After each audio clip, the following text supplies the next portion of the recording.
kú dédé àsìkò yìí èèyàn wa nílé lóko àti lẹ́yìn òde ògbómùsòmùsò mọ́ làwọn èèyàn ti ń dá nígboro ayé báyìí kí ni tó fà á ẹni tí ó jẹ́ ààrẹ orílẹ̀ Nàìjíríà President Bola Ahmed Tinubu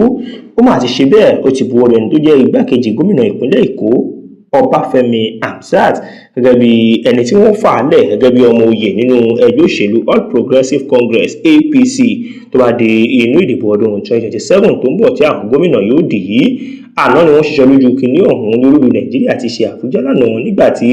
àwọn alẹ́nulọ́rọ̀ nípa ìṣèjọba ní ìpínlẹ̀ Èkó Governance Advisory Council àwọn GAC nígbà tí wọ́n pàdé ní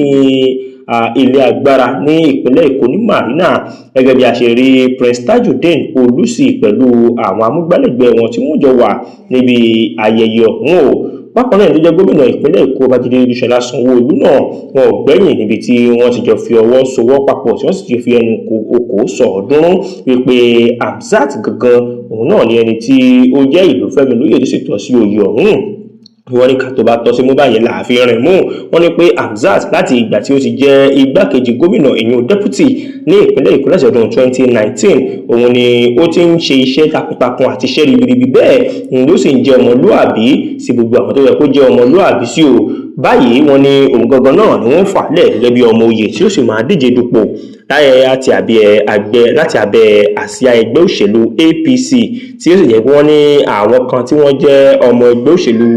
APC náà wọ́n ní àwọn eléyìí náà wọ́n ti ń ké rárá wípé àwọn náà ó jáde wípé ẹni bá ti já mọ́ lọ́wọ́ òun náà ni yóò gbà ṣùgbọ́n ààrẹ ilẹ̀ Nàìjíríà Bola Ahmed Tinubu wọ́n sì bu ọwọ́ lu Hamzat Ọbáfẹ́mi wípé kí ó tẹ̀síwájú tó bá di ọdún 2027. alẹ́ náà láti gbọ́ pé Jandor náà òun náà sì lọ rè gba fọ́ọ̀mù gẹ́gẹ́ bí adíje dupò sí ipò gómìnà ní ìpínlẹ̀ Èkó. gbogbo ẹ̀ báyìí náà ló ń ṣẹlẹ̀ lórí ẹ̀rọ ayélujára. Ẹ jẹ́ ká mú àwọn comment section díẹ̀ wá fún Isaac Philip. Ó ní kò nílò kí wọ́n lo ẹgbẹ́ òṣèlú kankan mọ́ ní ìpínlẹ̀ Èkó tó jẹ́ ẹgbẹ́ òṣèlú APC lọ. Francis Raphael ní ó ti tán fún Ambode tí ẹnìkan sì sọ wípé ṣé ó yẹ kí ó máa lọ bẹ́ẹ̀. Emi Kuti MB ó ní ó yẹ kó máa lọ bẹ́ẹ̀ kí ẹnìkan ṣoṣo máa pàṣẹ fún yín wípé ẹnìkan òun ni ẹ̀wọ́ lò wípé kì í ṣe pé wọ́n ń yọbọ fún ìyàn lèyàn ó yọbọ fúnra rẹ̀. Àwọn èèyàn jọ sọ ọ̀pọ̀lọpọ̀ ọ̀rọ̀ ní orí ẹ̀rọ ayélujára ṣùgbọ́n nǹkan afẹ́kẹ́ mọ̀ ní wípé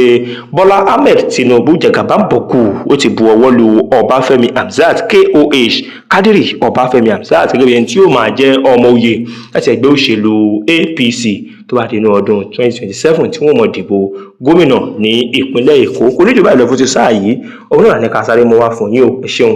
bẹ́ẹ̀ ṣe ń tẹ́tí gbọ́ wa.